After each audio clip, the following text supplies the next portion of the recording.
Hey everybody, welcome back to the show. Well, it's always a pleasure to see our next guest, Bobby Singh, because he's got his great camp and he's brought a special guest with him today. Well, he's got a ton of special guests that are part of the camp, one of whom is the starting quarterback for the BC Lions, Travis Lulay. I guess I probably, am I allowed to say that, starting quarterback? Is that fair in the offseason?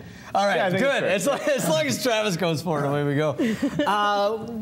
I was talking to Bobby and I was talking to you, Travis, and I said sort of when you got back to the city, but you just made the permanent move to Vancouver, yes? Yeah, well, yeah, the wife and I came up here as of March 1st, just to be around and kind of dive into the community a little bit. And, awesome weather so far, hey? Oh, yeah, it's been beautiful. Yeah, I've never seen this part. Yeah, I grew up in Oregon, so I can handle it a little bit of rain. Oh, that's good. Because you've been doing the last couple of years anyway, like back and forth, right? Back to Montana? Yeah, I went to school in Montana, and so I'd gotten a place there after school, and that's kind of been home base, and we've just chased football wherever it took us in the summertime or the fall. Yeah. But yeah, it kind of makes things a little bit easier being in one place and being able to get settled a little bit before the season comes along. And how have you enjoyed playing with the Lions thus far?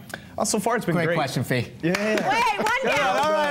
That was like a touchdown for me. No, that was awesome. I expected much different. Yeah, no, so far so good. No, it's great. It's my folks are about 6 hours down the road, so they can come up regularly to games. And like I said, used to the climate of the West Coast, so it's been really cool. Well, and that last half of last year, it really seemed like you found your rhythm. And talking to quarterbacks before, it sounds like that really is a key to the position, isn't it? Like getting into a rhythm and getting into a sort of, a mindset. Yeah, it is. I'm glad you bring up the second half of last season as opposed to the first half. Right. The second half was a lot better. There was a few things going on in the first half. No, we did. We finished strong down the stretch, and I think, we got better as a team, and, and personally, got a lot better.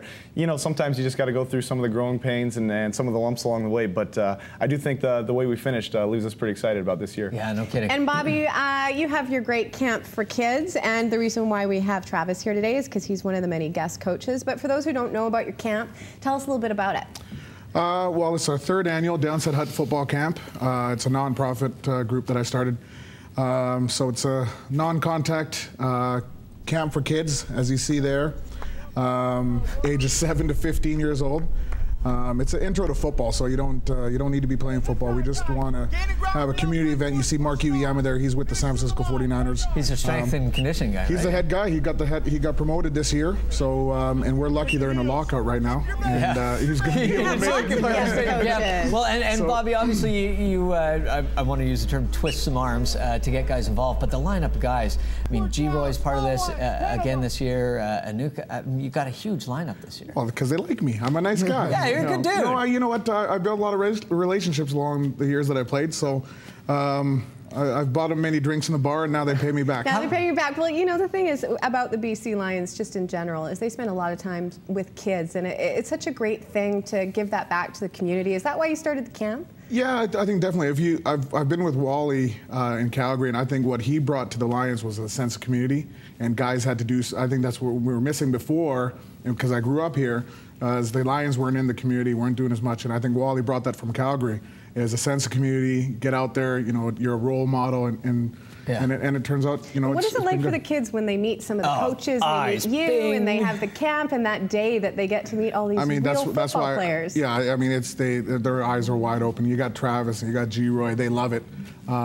I'm old news in Richmond now, so when I get guys like this, they're Travis, speechless. The other side of the coin, what's it like for you when you get in an environment like this with some young people that are just maybe getting involved in the sport and they know your name and they see you on the field? That must be very energizing for you as a player and as a person. Yeah, it absolutely is. And it's one of those things where we kind of recognize we're in a position where we could influence these kids in some way, and so for us to be able to take advantage of that opportunity, a lot of us just jump at the chance to be able to work with these kids, because like you said, they're bright-eyed and they ask a lot of questions and they want to learn, and it's cool. I mean, we've been in their shoes, when we were growing up, doing the same types of things. So it must be trippy when you launch one downfield and you hear that ooh. Yeah. So we have some footage of you, Travis, and I always wonder what goes through athletes' minds when they're doing something like what you do on the field. Yeah. But you said something earlier when we were showing this clip here that you don't remember because you were in the zone. Is that what it's like for you looking back on your own footage sometimes? A lot of times, yeah. Especially this year. This was in the playoffs in the West Semi. We needed this play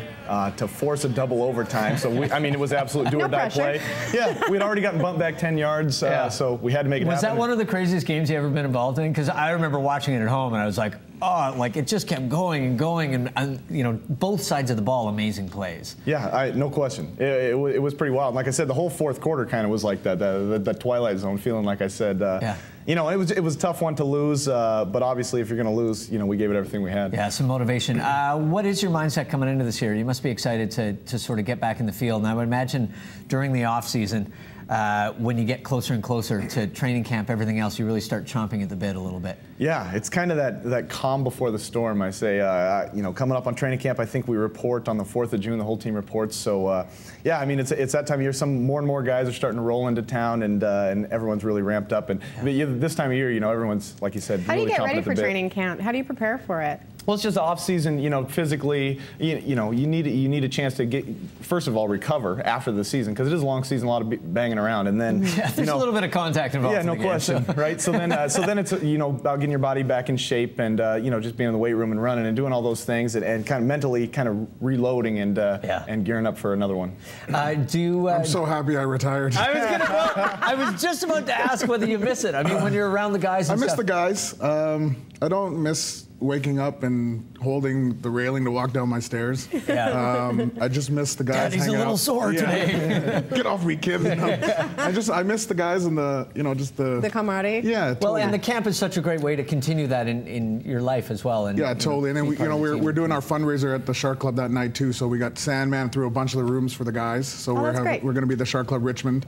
So you know what, our camp has been supported again by some awesome sponsors. And StormTech, what we're wearing today, is the huge sponsor. Nice. They brought some goodies for me to give you guys. Mine's extra small, man. I like my workout gear tight. Makes me look huge. We got these are going to be our camp shirts again. Thank you. And then I got our kids, the ones we had for our camp last year with the logo. Kids t-shirts, awesome. No, I got Mike the kids one, and I got you the normal size. I'm normal size. Bobby, how do kids register for this? How do they get involved and be part of the camp? Just go on our website, downsidehutfootball.com. You know, we work with a lot of groups with the Big Brothers and a few minor football leagues. So if there's kids that cannot afford it, we'll also send me an email and we'll make it work for you. So, we're not turning anybody away. If you can't afford it, come to the website and I'll work it out for you. Good stuff. Now, Mike's talking about being huge, but let's play more of my favorite game when athletes are here. Go sit between those two. No, I'm not sitting between those guys. Please, you always do this. Please, can sit on my lap.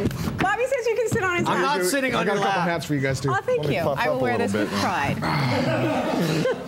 This is the most. This is the most. He's the little one on the team. That's right. All right. This is the most disheartening thing I do every day. Hutch, third annual non-contact football camp for kids ages 7 to 15. I'm dying. Look at him over there. The hat's too big. It's happening on May the 14th. You can go to the website to find out all the information. Thanks for having me at your camp, Bobby and Travis. We're going to take a